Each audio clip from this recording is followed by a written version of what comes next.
Frères, après leur sortie d'Égypte, nos ancêtres ont tous marché sous la conduite de la nuée. Ils ont tous traversé la mer. Ils ont donc tous, en quelque sorte, été baptisés pour Moïse. Dans d'autres versions, il est dit, ils ont été baptisés en union avec Moïse, dans la nuée et dans la mer. Ils ont tous mangé une même nourriture spirituelle. Ils ont tous bu la même boisson spirituelle, car ils buvaient de l'eau jaillie d'un rocher spirituel qui les accompagnait. Et ces rochers n'étaient autres que le Christ lui-même. Malgré tout cela, la plupart d'entre eux ne furent pas agréés par Dieu, puisqu'ils périrent dans les déserts. Tous ces faits nous servent d'exemple pour nous avertir de ne pas tolérer en nous de mauvais désirs, comme ceux auxquels ils ont succombé. Ne soyez pas idolâtres, comme certains d'entre eux l'ont été. Selon ce que rapporte l'Écriture, le peuple s'assit pour manger et pour boire, puis se levèrent pour se divertir. Verset 8. Ne nous laissons pas entraîner à l'immoralité sexuelle, comme firent certains d'entre eux. Et en un seul jour, il mourut 23 000 personnes. N'essayons pas de forcer la main au Christ, comme le firent certains d'entre eux, qui, pour cela, périrent sous la morsure des serpents.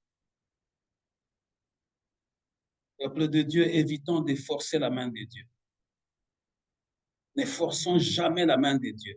Les choses de Dieu arrivent dans leur saison, dans leur temps. Ne vous plaignez pas de votre sort, comme certains d'entre eux qui tombèrent sous le coup de l'ange exterminateur. Verset 11, c'est là qu'on a tiré notre thème. Tous ces événements leur sont arrivés pour nous servir d'exemple. Ils ont été mis par écrit pour que nous en tirions instruction, nous qui sommes parvenus au temps de la fin. Tous ces événements, toutes ces choses ont été mis par écrit, ont été mises par écrit pour nous servir d'exemple. Peuple de Dieu, dans la vie, il y a de bons comme de mauvais exemples, comme je l'ai souligné. Mais pour que Dieu puisse les exterminer, pour que Dieu puisse envoyer le serpent, il fallait qu'il y ait des causes. Parce que la Bible dit qu'une malédiction qui n'a pas de cause, elle n'aboutit pas. Mais l'apôtre Paul est en train de nous montrer les causes qui ont conduit à l'extermination de ces peuples-là, rebelles. Et cette lettre, l'apôtre l'a adressée à l'église de Corinthe. Corinthe, qui est une ville de la Grèce actuelle. Et les théologiens nous disent que l'église de Corinthe, c'est l'apôtre Paul qui l'a implantée. Donc, c'est lui le fondateur de cette église. C'est la plus grande église que l'apôtre Paul avait laissée. Parmi toutes les églises, il était apôtre, il a fondé plusieurs églises, il a implanté plusieurs églises, mais cette église-là était la plus grande de toute sa carrière. Et il est en train de nous tirer les oreilles en nous disant, il ne faut pas que vous ignorez ceci. Après leur sortie d'Égypte, nos ancêtres ont tous marché sous la conduite de la nuée. Ils ont tous traversé la mer. Lorsque Dieu les a fait sortir d'Égypte, la nuée était là, le jour, pour protéger son peuple. Et la nuit, pendant qu'ils se déplaçaient, Dieu lui-même leur servait de map, comme on dit aujourd'hui. Dieu lui-même était leur GPS, comme on dit aujourd'hui, ou GPS, comme on dit aujourd'hui. La colonne de feu. Dieu lui-même les précédait comme une colonne de feu, afin qu'ils ne se perdent pas. Mais lorsqu'il faisait jour, comme dans le désert, il y a une forte chaleur. L'Éternel lui-même venait sous une forme de nuée pour le protéger. Tous, ils ont expérimenté la même dimension. Tous, ils ont expérimenté la même grâce. Voilà pourquoi l'apôtre Paul dit, n'ignorez pas ces choses-là. Au verset 2, il dit, ils ont tous en quelque sorte été baptisés pour Moïse dans la nuée et dans la mer. Dans cette traversée-là, Dieu leur a fait participer à la grâce qui était dans son serviteur. Dieu leur a unis à l'onction qui était sur son serviteur. Ils étaient unis avec Moïse pendant la traversée. Dieu voulait avoir un seul peuple devant lui. Dieu les a unis au travers de ce baptême-là, lorsqu'ils traversaient la mer et lorsqu'ils traversaient la nuée. Ils ont tous bénéficié d'une même grâce. Au verset 3, la Bible dit, ils ont tous mangé une même nourriture spirituelle. Ils ont tous bu la même boisson spirituelle, car ils buvaient de l'eau jaillie d'un rocher spirituel qui les accompagnait. Et ce rocher n'était autre que le Christ lui-même. Tous, ils ont bu la même boisson spirituelle. En quelque sorte, le message que Dieu donnait à son serviteur ne cachait rien. Il a mené les instructions de Dieu, de l'Éternel auprès de son peuple. La grâce est descendue sur Moïse et Dieu a répandu la même grâce pour le faire tous traverser la mer. Ils ont bu l'eau du rocher. Et l'apôtre Paul nous insiste en disant, l'eau du rocher qu'ils ont bu tout le long de leur traversée du désert, cette eau-là, c'était le Christ lui-même qui les accompagnait. Mais lorsque nous allons dans le livre de Deutéronome, la Bible nous dit ceci, Dieu leur a fait goûter le miel qui coulait, qui sortait du rocher. C'est-à-dire que non seulement que Dieu leur a donné l'eau du rocher, qui est Jésus-Christ lui-même, l'eau de vie, mais Dieu leur a fait goûter le miel qui sortait du rocher. Non, Deutéronome ajoute, il dit, non seulement que Dieu leur a fait goûter ce miel-là, mais il leur a donné l'huile qui sort du rocher le plus dur. Qui est le rocher le plus dur? C'est Jésus-Christ. Le rocher le plus dur, qui les accompagnait lui-même dans cette traversée. Malgré tout cela, la plupart d'entre eux ne furent pas agréés par Dieu, puisqu'ils périrent dans les déserts. Malgré la grâce qu'ils ont obtenue, la plupart n'ont pas pu être agréables à Dieu. Peuple de Dieu, il y a un temps pour tout. Aujourd'hui, nous avons la grâce d'être là et d'écouter ce message. Ne gaspillons pas la grâce que Dieu nous donne. Parce qu'il y aura un temps où Dieu fermera cette porte de la grâce. Et ce jour-là, il n'y aura que de pleurs et de grincements dedans. Dieu leur a accordé à tous la même grâce. Mais écoute ce que l'apôtre Paul nous dit. Malgré le même privilège qu'ils ont tous eu, bénéficié de la part de l'Éternel, la plupart, sinon presque tout le monde, n'a pas pu être agréable à Dieu. Pourquoi? Ils se sont détachés de la volonté de Dieu. Ils se sont détachés des ordonnances de Dieu. Ils se sont détachés des commandements de l'Éternel. Ils n'ont pas obéi aux lois que Dieu leur avait données au travers de son serviteur. Pourquoi? Parce qu'ils commençaient à confondre Moïse. Ils commençaient à prendre Moïse comme leur ami. Ils commençaient, peuple de Dieu, on ne s'habitue pas avec Dieu. Et depuis les temps anciens jusqu'à aujourd'hui, l'Éternel utilise toujours quelques-uns parmi nous. Dieu ne viendra pas utiliser tout le monde.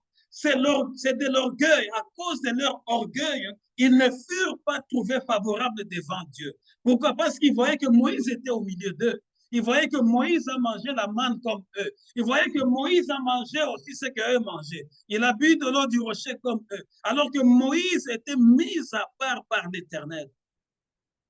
Ils ne savent pas que Moïse, lorsque Dieu l'a rencontré individuellement et Dieu lui a donné des instructions. Et Dieu a fait alliance avec Moïse dans le secret. confusion était dans le peuple. Voilà pourquoi l'apôtre est en train de réveiller notre conscience en disant, n'ignorez pas ce fait. Malgré tout cela, la plupart d'entre eux ne furent pas agréés par Dieu, puisqu'ils périrent dans le désert.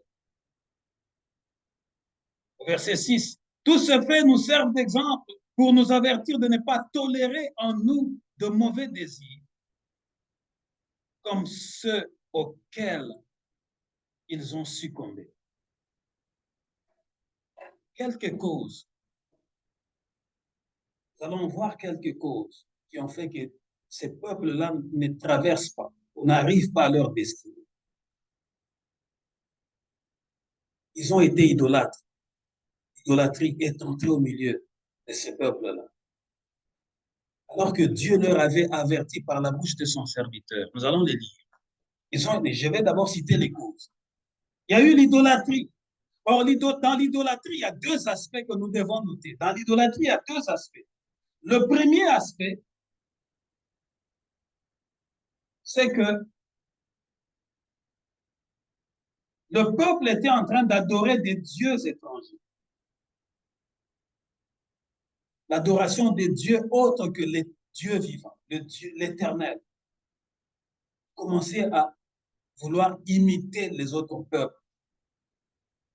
Vous savez, dans la nature de l'homme a toujours tendance à vivre de nouvelles expériences.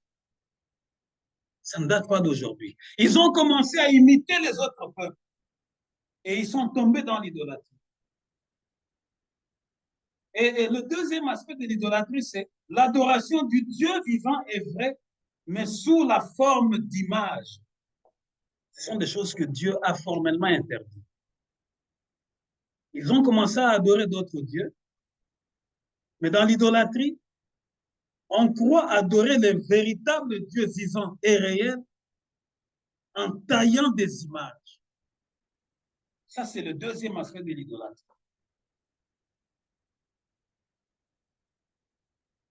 On commence à marcher selon les trains de ce monde. Et notre morale est corrompue. La deuxième chose, l'immoralité. Le peuple était devenu immoral. Ils ont commencé à se prostituer comme les autres peuples, comme les autres nations. La troisième cause, les murmures. Le peuple avait murmuré contre Dieu. Les murmures ou les plaintes. Le peuple commençait à se plaindre. Peuple de Dieu, évitons de nous plaindre, évitons les murmures. Dieu n'agrée pas ceux qui murmurent. Et l'autre cause, le mauvais désir ou la convoitise. Le peuple de Dieu commençait à convoiter d'autres peuples. C'est ce qui les a amenés à l'idolâtrie, justement. En eux, ils commençaient à développer le mauvais désir, un mauvais désir. Une autre cause, les découragements dans leur marche vers la terre promise. Ça, c'est aussi une des causes. Le peuple s'est découragé dans sa marche. Aujourd'hui, par ce message, je viens dire à quelqu'un, ne te décourage pas, ne baisse pas les bras dans ta marche, dans ta vie chrétienne. Dieu n'agrée pas ceux qui se découragent.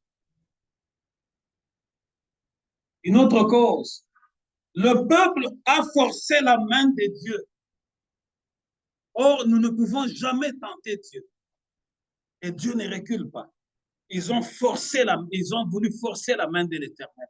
Dieu ne se laisse pas tenter. Mais nous allons rapidement lire dans le livre de Exode, avant que je puisse rentrer dans notre texte principal. Parce que nous allons rester là dans le Corinthiens. Mais allons-y voir dans Exode. Exode, chapitre 20, versets 4 à 5. Versets 4 à 6. Exode. Exode 20, 4 à 6.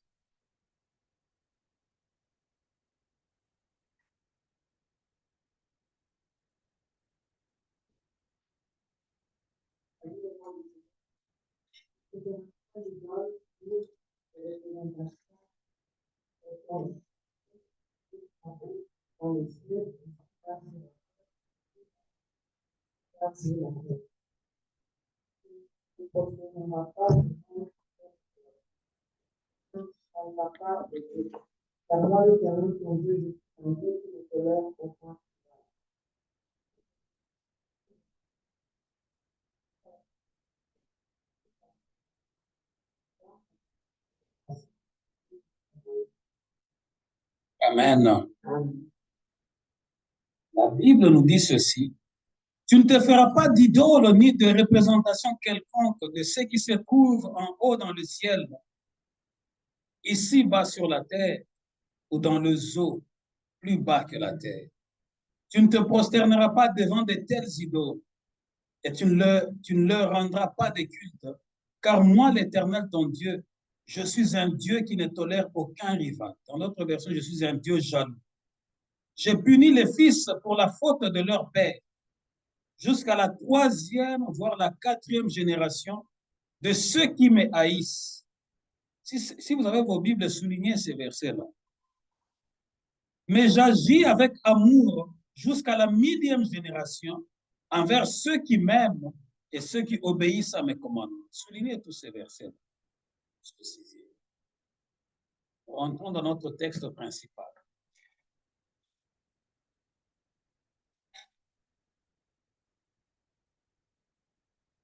La Bible dit ceci, au verset 7, dans 1 Corinthiens 17, « Ne soyez pas idolâtres, comme certains d'entre eux l'ont été. » Selon ce que rapporte l'Écriture, le peuple s'assit pour manger, pour boire, puis se levèrent pour se divertir.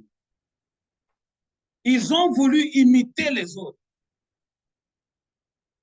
Ils ont voulu changer, ils ont voulu vivre de nouvelles expériences. Et ces nouvelles expériences-là leur ont conduit sur le chemin de leur père, l'idolâtrie. Alors que Dieu leur avait interdit, vous n'aurez pas un autre Dieu en dehors de moi. Vous ne vous taillerez pas des images. Vous ne vous prosternerez pas devant ces choses-là. Parce que je suis un Dieu jaloux qui punit la faute de père jusqu'à leur fils, voire jusqu'à la 4e génération. Mais je bénis jusqu'à la 1000e génération tous ceux qui m'aiment. C'est une cause. Parce qu'une malédiction, pour qu'elle t'atteigne, pour que Dieu te frappe, il t'avertit toujours d'abord. Dieu commence par nous avertir. C'est lorsque nous nous écartons de ce qu'il nous a dit, ce qu'il nous a donné comme prescription, c'est là que Dieu ferme ses oreilles. C'est là que Dieu ferme ses oreilles. Et c'est ce qui est arrivé.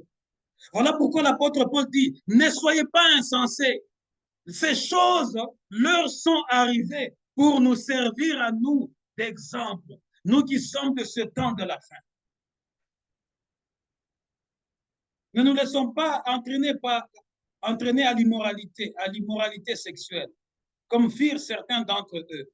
En un seul jour, il mourut 23 000 personnes. L'immoralité était entrée au milieu du peuple. L'immoralité. Ils vont commencer à copier les nations païennes. Dieu étant plus stratège, il leur avait dit, je ne chasserai pas tout le peuple païen, mais je vous donne leur terre. Parce que Dieu savait que dans leur marche, il devrait lui-même continuer à leur donner les instructions. Il devrait dépendre totalement de Dieu. Afin qu'ils sachent que lorsque nous avançons, la première victoire, ce n'est pas notre force, c'est Dieu. La deuxième victoire, nous allons vers la deuxième campagne militaire. Il gagne. Ce n'est pas nous, c'est Dieu. La troisième, ainsi de suite. Mais l'homme est toujours inconscient. Parce que tu as de grandes victoires aujourd'hui, tu as une autre victoire demain, tu commences à penser que ce sont tes stratégies. Tu commences à penser que c'est ta force, c'est ton intelligence. C'est là que Dieu se retire. Ils sont devenus des immoraux. Et la grâce de Dieu n'était plus avec. N'essayons pas de forcer la main du Christ, comme le firent certains d'entre eux. Ils ont forcé la main de l'Éternel. Ici, je rentre dans Exode. Lorsque Dieu les a fait sortir d'Égypte, Dieu leur a donné la victoire sur leurs ennemis. Et après cette grande victoire, le peuple était assis au bas d'une montagne. Ils avaient traîné là, mais il fallait continuer pour atteindre la région des Édomites. Dieu leur a ordonné de partir, de quitter cet environnement et de continuer la marche. Lorsque le peuple s'est levé, ils ont commencé à marcher pour continuer, contourner cette montagne-là. En cours de route, le peuple s'est découragé. Quand le peuple s'est découragé, au milieu d'eux, ils ont commencé à murmurer. La Bible dit, ils ont commencé à murmurer contre Dieu et contre Moïse. Parce que Dieu, on ne le voit pas. Dieu utilise des humains qui est lui-même selon sa grandeur, selon sa miséricorde. Ils ont commencé à murmurer contre l'Éternel et contre Moïse. Ils ont commencé à dire, pourquoi Dieu nous a fait partir d'Égypte pour nous amener ici? Il n'y a pas d'eau, il n'y a pas de bonne nourriture. Nous sommes fatigués de cette nourriture de misère. La Bible le dit clairement. Le peuple a dit, nous sommes fatigués de cette nourriture de misère. Peuple de Dieu, l'Éternel, on ne le voit pas physiquement, mais l'Éternel est omniprésent. Pendant qu'ils étaient en train de dire ces choses, de se fâcher contre Dieu et contre celui que Dieu avait établi, la Bible dit que Dieu a envoyé, il les a frappés. Dieu a envoyé des serpents venimeux et ils sont tombés par milliers, des milliers de ils sont morts en un même jour. Pourquoi? Ils se sont révoltés contre Dieu et contre celui que Dieu avait choisi pour le conduire. Et Dieu leur a frappé du coup. C'est l'une des causes. Et la Bible nous dit, ces choses leur sont arrivées pour nous servir d'exemple à nous qui sommes de ce temps de la fin. Les murmures,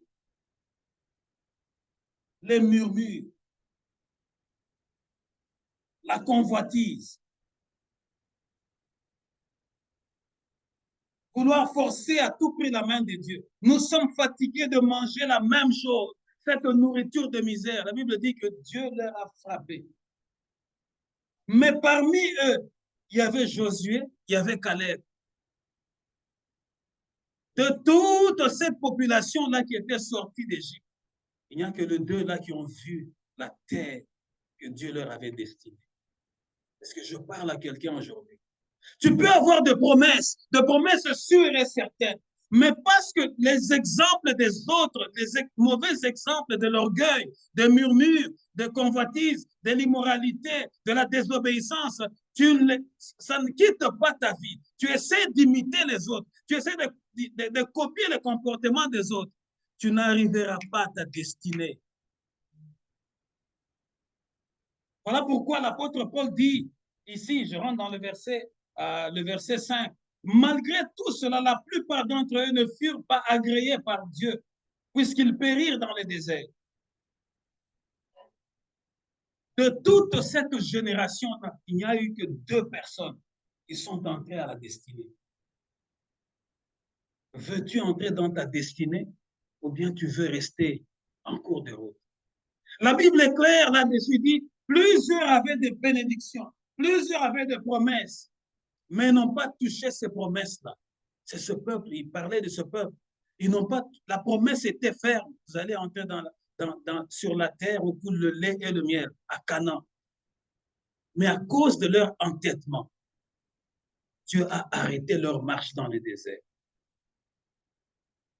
Dieu a juré par lui-même, il a dit, vous n'y entrerez pas, ce sont vos fils qui n'ont pas connu ce que vous avez connu qui entreront là-bas. Mais Dieu a laissé un reste, Caleb et Josué, pour entrer dans la destinée. Pourquoi? Parce qu'ils étaient au milieu de ce peuple-là, mais ils sont restés fidèles aux ordonnances, aux lois de l'Éternel. Est-ce que c'est ce que nous vivons aujourd'hui? Parce qu'aujourd'hui, tout le monde dit, oui, je suis béni, je suis béni, je suis béni, oui. La bénédiction, elle est là. Mais pour qu'elle devienne réalité, c'est une autre chose. C'est une autre dimension. Il faut que tu observes avec fidélité la voix de Dieu. Que tu évites l'idolâtrie, que tu évites la convoitise, que tu évites l'immoralité, que tu évites les murmures. Parce que toutes ces choses-là vont bloquer ta marche vers ta destinée. La Bible nous dit que lorsque David était vers la fin, au soir de sa vie, il a appelé son fils Salomon. Il a dit, je suis déjà très vieux. Je veux aller sur le chemin que parte tout le monde. Il parlait de la mort, mais d'une manière parabolique, d'une manière en parabole, quoi. Je vais aller par le chemin que parte tout le monde. Mais écoute, mon fils, si tu demeures ferme, tu obéis à Dieu et ton cœur ne se détourne pas, tu restes ferme, tu suis les lois et les ordonnances de l'Éternel, Dieu fera réussir tout ce que tu entreprendras. Et il gardera notre trône pour toujours. Il va continuer à fermir notre trône. Et David est mort. Salomon a pris la place. La Bible nous dit qu'au début de son règne, Salomon a suivi tout ce que son père lui avait dit. Il a suivi les bons exemples de son père. Mais la Bible vient nous montrer que vers la fin de sa vie, lorsque Salomon aussi est devenu vieux comme son père, Salomon a épousé plusieurs femmes. Et les femmes qu'il a épousées, ce sont les nations que Dieu leur avait interdites pour dire, vous n'allez pas vous marier à ces nations-là. Vous n'allez pas prendre leurs filles en mariage parce qu'ils n'ont pas la divinité que vous avez. J'aime ça en ligne. Vous ne pouvez pas vous mélanger avec eux. Mais Salomon, au soir de... tellement qu'il avait vu la gloire, il avait tout, le royaume était sécurisé, Dieu lui-même veillait sur le royaume. Salomon a voulu expérimenter de nouvelles aventures. C'est dans la nature humaine. L'homme veut expérimenter de nouvelles choses. Salomon est allé prendre des filles des Moabites. Il est allé prendre des Ammonites. Toutes ces nations-là que Dieu avait prescrites de ne pas se mélanger avec. Et chaque femme qui venait de ces nations-là païennes venait avec son idole. Mais la Bible nous dit, pour que Salomon plaise à ces femmes-là, il devait aussi adorer leur Dieu. Vous voyez? C'est ainsi que Salomon a amené un feu étranger dans la nation des dieux à cause des femmes qui se sont unies à lui. Un feu étranger est entré dans le royaume. Le malheur, la grâce de Dieu, la gloire de Dieu s'est retirée. Dieu ne se mélange pas. Nous l'avons lu dans le livre d'Exode. Dieu a dit, je suis un Dieu jaloux. Je ne tolère aucune rivalité. La gloire de Dieu s'est retirée de Salomon. Salomon était encore sur le trône. Mais à cause de ça, Dieu enverra un prophète pour dire à Salomon, que tu as désobéi, tu n'as pas suivi l'exemple de ton père David. Dieu va diminuer ta gloire. Il va diminuer le pouvoir qu'il t'a donné. Tu régnais sur tout le pays d'Israël. Mais désormais, Dieu va te laisser juste une seule tribu, la tribu. Vous voyez comment Dieu agit? Il va te laisser juste la tribu de Juda. Nous voyons plusieurs personnes au milieu de nous qui circulent, qui chantent, qui font, mais Dieu a déjà retiré plusieurs bénédictions. Pourquoi? Parce qu'ils ne se sont pas conformés aux exemples qui sont les bons exemples. Parce que dans ce monde, il y a de bons exemples, il y a de mauvais exemples. Voilà pourquoi l'apôtre Paul nous tire les oreilles pour dire, ces choses leur sont arrivées pour nous servir d'exemple. Nous qui sommes au temps de la fin. Dieu a retiré la gloire. Et Dieu a dit, je ne le ferai pas pendant que tu es en vie. Et quand tu vas mourir, quand ton fils va venir au trône, je vais lui laisser juste une seule tribu. Je vais prendre les autres tribus d'Israël. Je vais les donner à quelqu'un qui fut ton serviteur. Quelle humiliation. Voilà pourquoi lorsque Salomon mourait, lui-même vient écrire dans Ecclésiaste, vanité de vanité, tout est vanité. Pourquoi? Parce que son père lui avait dit, Salomon, je suis en train de mourir, je vais mourir bientôt. Mais observe comment j'ai vécu. Si tu restes affermi dans la voie de l'Éternel va consolider encore ton pouvoir. Mais Salomon, après un temps, à perdre l'équilibre. Salomon a perdu le bon sens. Il a voulu copier les autres. Peuple de Dieu, évitons de copier les autres. J'entends souvent dire, oui, leur maison, leur chambre est sale, ils sont les jeunes comme moi, leur chambre est sale, donc ma chambre à moi aussi doit être sale. Oui, je suis entré dans leur chambre et les habits ne sont pas rangés, donc ma chambre à moi ne doit pas être... Vous n'avez pas la même grâce, vous n'avez pas la même alliance. Parce que tu veux copier les autres qui n'ont pas la même grâce, qui n'ont pas le même appel, qui n'ont pas les mêmes promesses. Dieu va enlever. Tu avais 10 bénédictions, il va enlever 9. Il te laissera une seule bénédiction, afin que tu comprennes que tu avais suivi un mauvais exemple. C'est à la fin de sa vie, lorsque Salomon a reçu le message de la part de... Parce que Dieu enverra toujours un homme. Dieu parle par la bouche des hommes. Il s'est choisi lui-même des hommes. Je ne suis pas venu me tenir devant vous de moi-même. Dieu a voulu que je sois son serviteur. Aujourd'hui, tu peux douter. Aujourd'hui, tu peux faire tout ce que tu veux. Mais l'Éternel, c'est lui qui choisit. Il dit lui-même à Moïse, je fais grâce à qui je veux et je fais miséricorde à qui je veux. Voyez vous-même, lorsque le peuple a mal parlé contre Dieu et contre Moïse, plusieurs sont morts. Moïse était aussi comme eux, selon la chair, mais spirituellement, il n'était pas comme eux. Voilà pourquoi Dieu avait frappé. C'est ça la confusion. Nous voulons toujours nous référer aux mauvais exemples. Oui, leur maison est comme ça. Le Saint-Esprit ne cohabite pas là où il y a le désordre, là où il y a la saleté. On dit qu'il est saint, holy. Il est saint. Donc, il est séparé de la saleté, il est séparé du désordre, il est séparé de la confusion, il est clair. Ah oui, leur maison aussi, c'est comme ça. Notre maison doit être aussi comme ça. Non, vous n'avez pas la même alliance, vous n'avez pas les mêmes promesses. À la fin de sa vie, Salomon commence à dire vanité de vanité, tout est vanité. Pourquoi? Parce qu'il a voulu essayer comme les autres. Mais ça a apporté le malheur. Ça a apporté le malheur. Et d'ailleurs, la seule tribu que Dieu lui avait laissée, Dieu parle au travers de son serviteur et dit, si je lui laisse la seule tribu de Juda, c'est à cause de David. Vous voyez un peu? Lorsque tu marches de tout ton cœur, comme Dieu l'a dit dans Exode, pour Dieu, même si tu n'es plus là, il y a certaines choses qui vont arriver dans ta maison, pour tes enfants, pour tes petits-enfants, à cause de ce que tu as fait, ce que tu avais fait, les semences que tu sémais à l'église, ta motivation, ta façon de servir l'Éternel. Dieu, on le sert avec empressement.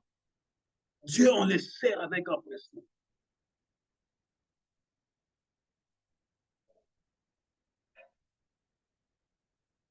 Il dit au verset 8, ne nous laissons pas entraîner par l'immoralité sexuelle comme firent certains d'entre eux, et en un seul jour mourut 23 000 personnes. N'essayons pas de forcer la main au Christ, comme le firent certains d'entre eux, qui pour cela périrent par la morsure de serpent. Vous voyez ici l'apôtre Paul, il fait référence à ce qui est arrivé dans Exode. Il dit, n'essayez pas de forcer la main au Christ. Mais quand tu lis ça dans Exode, la Bible dit, ils se sont moqués de Dieu et de Moïse. C'est pour nous dire que le Christ lui-même était là, pas dans la chair, mais il était là spirituellement. Ça dit que pendant que le peuple était en train de murmurer, ils ont oublié qu'ils ont bu l'eau du rocher.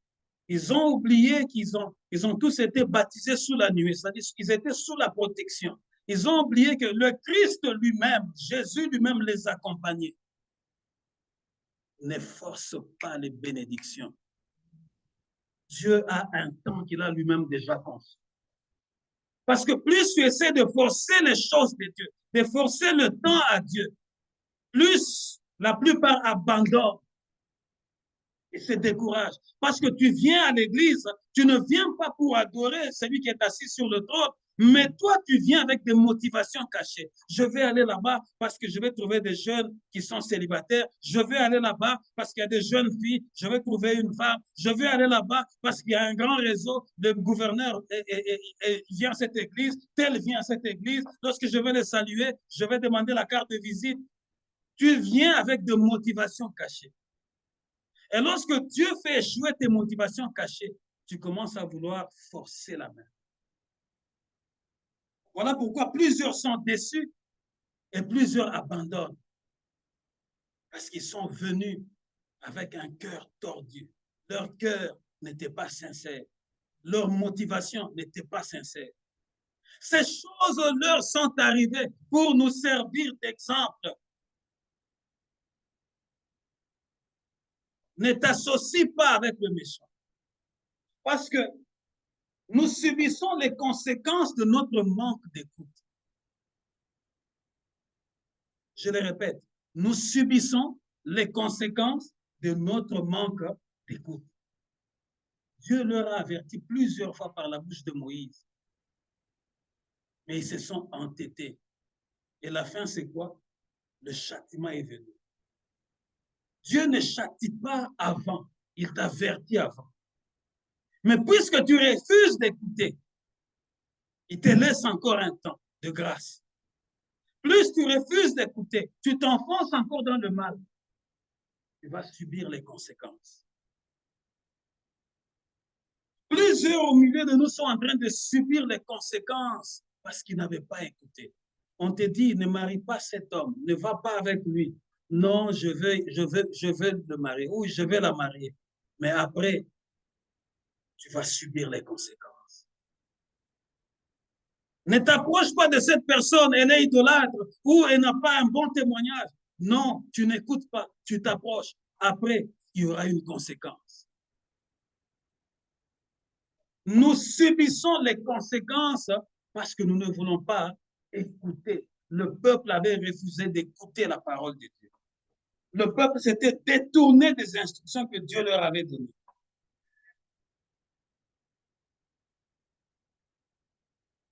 Ne vous plaignez pas de votre sort, comme certains d'entre eux qui tombèrent sous le coup de l'ange exterminateur. Les plaintes. Nous nous plaignons souvent. Les gens viennent dans le Seigneur et lorsque tu parles avec eux, dans leur langage, il n'y a que de plaintes. Il n'y a que de plaintes. Du matin au soir. Peuple de Dieu, réjouissons-nous comme les disciples de l'Église primitive. Ils étaient dans la joie. On le fouettait, mais il continuait le service. Je l'ai déjà prêché ici. Paul a été lapidé, laissé pour mort. Le frère l'ont entouré, ils ont prié. Paul s'est relevé, il est entré dans la vie, il a continué la mission. Voilà pourquoi lorsqu'il parle, il parle à l'église de Galate. Galate qui est aujourd'hui une ville en Turquie. Il dit, oh Galate, qui vous a ensorcelé? Après avoir commencé avec l'esprit, vous voulez finir avec la chair. Vous pensez que vous allez résoudre vos problèmes avec vos propres forces, avec vos propres moyens. Non. Qui vous a ensorcelé? Tu as commencé avec, tu courais bien. Aujourd'hui, tu ne cours plus bien. Pourquoi? L'apôtre Paul dit, cette allure-là, ce n'est pas Dieu, c'est un mauvais vent. C'est une mauvaise herbe. L'allure que tu servais, le zèle que tu avais avant, tu ne l'as plus. L'apôtre Paul reproche à l'église de Galate, il dit, vous étiez en train de bien courir, mais qui a ralenti votre marche, qui a ralenti votre course. En tout cas, ça là, ça ne vient pas de Dieu. Voilà pourquoi j'ai commencé par récapituler les messages du dimanche passé. Vous devez maintenant être prêt à comprendre cette personne a une mauvaise herbe. La mauvaise herbe, c'est la mauvaise sémence. Vous devez être capable de comprendre. Une personne qu'on encourage, on dit, frère, viens, nous allons prier. Nous avons un Dieu qui est au-dessus de la maladie. Nous avons un Dieu qui est au-dessus de la sortie. Nous avons un Dieu qui est au-dessus de l'envoûtement. Nous avons un Dieu qui est au-dessus de la magie. La personne refuse, mais elle est toujours en train de tendre la main. Donnez-moi ceci, donnez-moi cela, j'ai des besoins ici, j'ai des besoins de... Mais les gens auxquels tu tends la main, eux, ils reçoivent parce qu'ils fléchissent leurs genoux, en obéissant à la volonté de Dieu, en suivant l'exemple de ceux qui ont obéi à Dieu fidèlement jusqu'à la fin. Mais les autres qui ne veulent pas courir selon la volonté de Dieu, qui sont envoûtés comme l'apôtre Paul le dit, qui vous a ensorcelé? Après avoir commencé avec le Seigneur, vous voulez finir dans la chair. Pourquoi? Parce qu'ils regardent vers les hommes au lieu de regarder vers Dieu.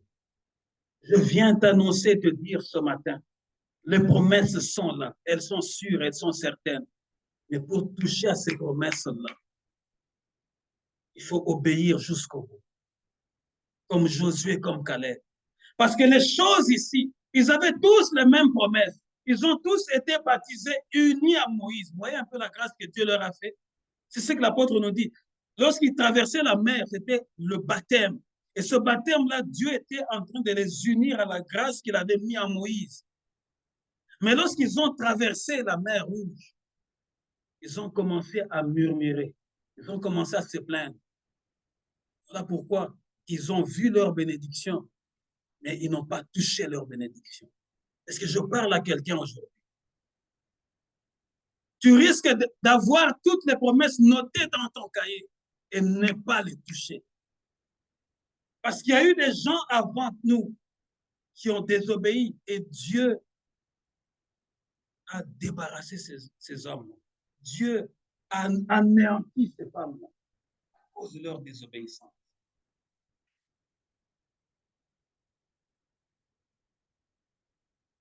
Tous ces événements leur sont arrivés pour nous servir d'exemple. Ils ont été mis par écrit pour que nous en tirions instruction. Pour nous qui sommes parvenus au temps de la fin. Verset 12, disons le verset 12. C'est pourquoi si quelqu'un se croit debout, qu'il prenne garde de ne pas tomber. Si tu es debout, mon frère, ma soeur, cher enfant, prends garde de ne pas tomber. Ils étaient debout et ils sont tombés parce qu'ils ont voulu imiter les autres. Ils ont voulu faire de nouvelles expériences. C'est là que la gloire de l'Éternel s'est écartée de leur vie. C'est là qu'ils ont subi les châtiments de l'Éternel. Mais l'apôtre, il nous informe en disant, nous qui sommes du temps de la fin, nous sommes des privilégiés parce qu'eux ont vécu ça. Parce que la vie n'est faite que des exemples. Voilà pourquoi lorsque nous conseillons nos enfants, nous leur disons, ne faites pas ceci parce que nous avons vu les gens qui ont fait cela, qui ont mal fini. La vie est faite des exemples, de bons comme de mauvais. L'apôtre le dit, ces choses ont été mises par écrit pour nous servir d'exemple, pour que nous ne puissions pas douter. Tu vas dire, ah oui, le parent s'exagère, moi je vais découvrir de moi-même. Oui, la grâce de Dieu va quitter, tu vas être exposé. Et j'aimerais dire à quelqu'un aujourd'hui, il y a eu Josué et Caleb qui sont entrés à la terre promise, à la destinée. Il y a eu Salomon qui a eu la grâce. Il est allé chercher des femmes païennes. Il s'est égaré. La Bible dit, il a commencé il a érigé des temples pour des faux dieux. Même. Il est allé très loin, Salomon. Mais à cause de David, Dieu lui a accordé une grâce. Voilà pourquoi à la fin de sa vie, il dit, tout est vanité. Pourquoi? Parce qu'il est allé goûter aux interdits. Mais Dieu lui a fait faveur. Dieu lui a accordé la faveur. Mais ce n'est pas donné à tout le monde. Tu peux aller comme ça goûter. Tu entres dans de mauvaises expériences avec ta tête, avec ton corps, avec tes bras. Tu n'en sortiras plus jamais. Et ça sera ton départ pour le feu éternel. Ce privilège-là que Salomon a eu n'est pas donné à tout le monde. Ce privilège-là que l'apôtre Paul a eu, lui qui tuait les chrétiens, n'est pas donné à tout le monde. Voilà pourquoi Dieu dit, je fais grâce à qui je veux, je fais miséricorde à qui je veux. Pour terminer, lisons le verset 13, le même chapitre, 1 Corinthiens 10, 13.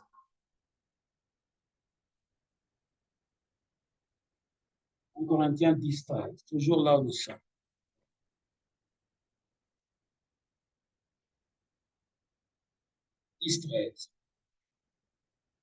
Toujours là où nous sommes.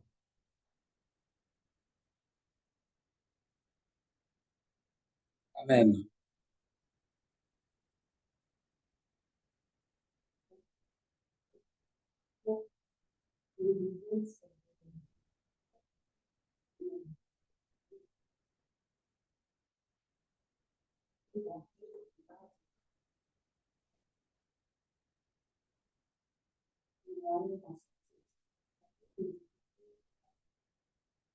Amen. Les tentations qui vous ont assailli sont communes à tous les hommes. D'ailleurs, Dieu est fidèle. Il ne permettra pas que vous soyez tentés au-delà de vos forces. Au moment de la tentation, il préparera le moyen d'en sortir pour que vous puissiez y résister. Dans la version Parole de vie, la Bible dit, toutes les tentations que vous avez rencontrées étaient normales pour des hommes et des femmes. Dieu est fidèle. Il ne permettra pas que vous soyez tentés au-dessus de vos forces. Quand vous serez tentés, Dieu vous donnera la force de la supporter et le moyen d'en sortir. La version française courant dit, au moment où surviendra la tentation, Dieu vous donnera la force de la supporter et ainsi le moyen d'en sortir. Lorsque la tentation viendra, les versions nous disent, toutes ces versions nous disent qu'aucune tentation qui nous est survenue n'a jamais été au-delà de ce que nous sommes. Donc, tous les hommes, c'est ce que Français, la parole de vie dit, la tentation que vous avez rencontrée était normale pour des hommes et des femmes. C'est-à-dire que lorsque la tentation vient, elle ne sera pas au-dessus de la nature d'homme ou de femme. Les tentations qui viennent ne dépasseront pas notre capacité. Elles viendront à la hauteur de notre capacité. Non seulement qu'elles viendront à la hauteur de notre capacité, mais Dieu lui-même viendra nous donner la force de résister et le moyen de sortir, de s'échapper de ces tentations. Comment Josué et Caleb ne sont pas tombés dans le même piège que les autres? Ils étaient aussi exposés devant les idoles. Mais sauf que Dieu leur a donné le moyen de résister à cette tentation. Dieu nous donne les moyens de résister, la force de résister aux tentations. Les tentations, aussi longtemps que nous sommes sur la terre des hommes, les tentations viendront. Tentation pour voler, tentation pour modifier les chiffres, tentation pour ceci, tentation pour les gains. Il y aura toujours des tentations. Mais Dieu te donnera le moyen pour que tu puisses résister. Et quand tu auras vaincu la tentation, Dieu te fera porter la couronne. Dieu te fera entrer à ta destinée. Évitons de murmurer lorsque la tentation vient, lorsque les épreuves viennent. Et tout ça, ça vient pour nous faire grandir dans le Seigneur. Où tu vois les gens, son visage est défiguré, il a toujours un visage triste parce qu'il est en train de traverser. Tout cela, c'est à la mesure des humains. Jésus-Christ lui-même a été éprouvé. Et Dieu l'a couronné. Amen. Nous allons nous tenir debout dans la prière. Nous devons savoir que Dieu est fidèle à sa parole. Si ces gens ont été frappés de malédiction, s'ils ont été anéantis par Dieu, c'est parce qu'ils ont désobéi. C'est parce qu'ils se sont écartés de la volonté de Dieu. C'est parce qu'ils ont refusé d'écouter la parole de Dieu. Si au milieu de nous, quel que soit là où nous sommes, là où tu es, si tu sens qu'il y a en toi une résistance, lorsqu'on on te parle de la parole de Dieu, demande à Dieu de changer ton cœur et de chasser cette mauvaise herbe parce il en est capable. Parce que là, c'est une mauvaise herbe, c'est une mauvaise sémence. Si en toi, il y a le sentiment toujours de vouloir forcer les choses, demande à Dieu, Seigneur, épargne-moi. Je veux demeurer fidèle jusqu'au bout. Parce que la Bible dit, tu n'es pas un homme pour mentir. Tout ce que Dieu a donné comme instruction, comme promesse, il finit par l'accomplir. Pas selon notre temps, mais selon le temps que lui-même a déjà prescrit.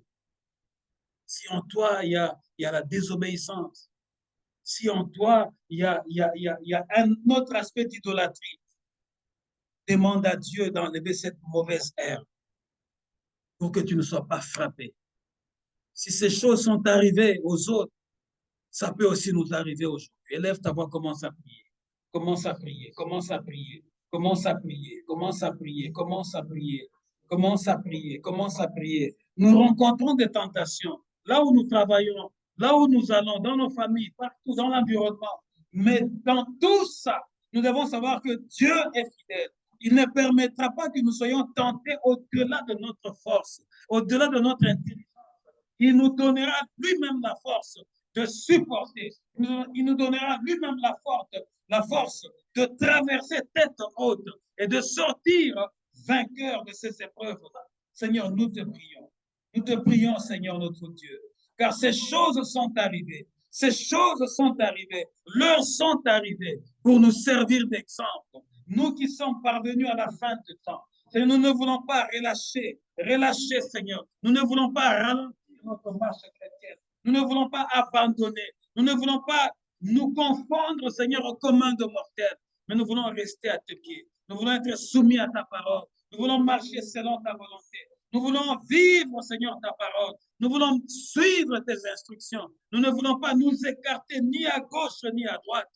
Mais nous voulons demeurer, Seigneur, notre Dieu, sous ta protection. Parce que tu es le Dieu souverain. Les cieux de cieux ne peuvent te contenir. Et toute la terre ne peut te pieds. Étends ta main, Seigneur. Étends ta main, Seigneur. Car le monde ici est en train de passer. Le monde est en train de passer. Le temps est en train de passer. C'est toi qui es le maître de temps. C'est toi qui es le maître de circonstances. Aide-nous, Seigneur, à suivre de bons exemples. Aide-nous, Seigneur, à nous conformer aux bons exemples, à ne pas lâcher, Seigneur, à ne pas tomber, Seigneur, à ne pas nous décourager, Seigneur, à ne pas murmurer, Seigneur, mais à attendre le moment que tu as fixé toi-même, afin que tu accomplisses ta volonté, dans le nom puissant de Jésus. Seigneur Dieu, je prie pour que tu enlèves la mauvaise herbe, le mauvais désir, la convoitise, les murmures, l'idolâtrie.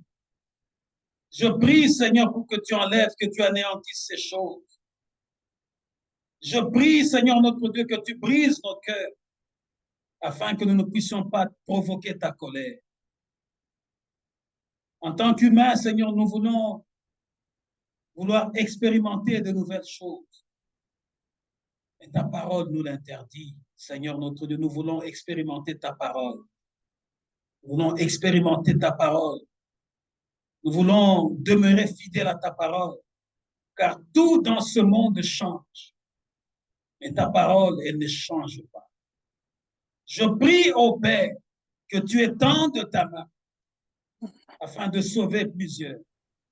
Ceux qui étaient en train de perdre leur espoir, ceux qui étaient en train de relâcher dans leur marche, afin qu'ils se relèvent.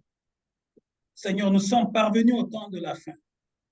Si tu n'as pas hésité à tuer ton peuple, Seigneur, que tu avais désigné toi-même, après leur sortie d'Égypte, après cette grande victoire devant le Pharaon, à combien plus forte raison, Seigneur, nous qui sommes de branches greffées, tu nous as greffés à cette grâce éternelle. Permets-nous d'être debout dans la prière. L'apôtre Paul nous dit que celui qui est debout prenne garde de ne pas tomber. Nous voulons demeurer debout, Seigneur, et éveillés, parce que nous ne savons ni l'heure, ni le moment, ni la saison. c'est que nous savons que tu reviendras bientôt. Prépare nos vies, prépare nos cœurs. Nous voulons te servir avec empressement comme au premier jour. Le même zèle, la même force, la même énergie, la même détermination, le même amour. Parce que Dieu, tu es amour. Et ton amour est incomparable. Je bénis ton peuple, Seigneur. Et je prie que ces instructions demeurent dans nos cœurs. Que le méchant ne vienne pas voler cette sémence qui est bonne pour la remplacer avec la mauvaise sémence. Je prie, Seigneur, pour que tu consolides nos vies de prière et que tu fasses accroître, Seigneur, cette œuvre, que tu la bâtisses toi-même, car tu es la pierre principale de l'âme. Nous voulons bâtir sur toi, Jésus, et non sur les paroles des hommes. Nous voulons bâtir, Seigneur, sur l'ainsi dit l'Éternel, et non selon ce que les hommes de ce monde veulent nous dire. Jésus, tu es vivant, tu es fidèle. Garde-nous aussi fidèles à toi. Je bénis la semaine de tout un chacun. Je bénis l'ouvrage de nos mains, Seigneur. Si tu ne reviens pas aujourd'hui, Seigneur notre Dieu, garde nos cœurs fidèles à toi. Nous ne voulons pas suivre de mauvais exemples, mais nous voulons suivre ceux qui ont marché selon ta volonté, afin que la couronne que tu nous as réservée, que tu ne puisses pas la retirer et que nous puissions entrer à notre destinée. Dans le nom puissant de Jésus, nous avons ainsi prié. Amen. Amen. L'Éternel. Amen. Ma Justine, jambo yenu, jambo Jambo yenu. sana papa, jambo papa.